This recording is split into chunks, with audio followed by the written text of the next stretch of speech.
SSC ২০২৬ batch.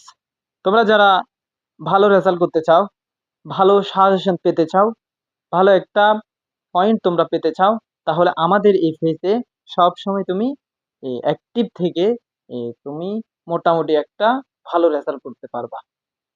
এখন আমি আসো কিছু পয়েন্ট কথা বলি। এই আমরা জানি আরবি বিষয়গুলোতে অনেকেই দুর্বল।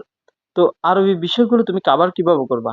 অবশ্যই তুমি কাভার করতে পারবা একজন গাইডলাইন যখন তুমি ধরবা, তখন তোমাকে সে বাতিয়ে দিবে।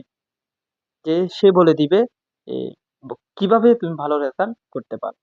তো আমি বলব আমার যে পেজটা আছে সেই পেজে তুমি অ্যাক্টিভ থাকবা। থাকলে তোমাকে মূল পয়েন্ট গুলো বুঝিয়ে দেওয়া হবে ইনশাআল্লাহ, এবং পেজের সমস্ত ভিডিওগুলো তুমি দেখার চেষ্টা করবা।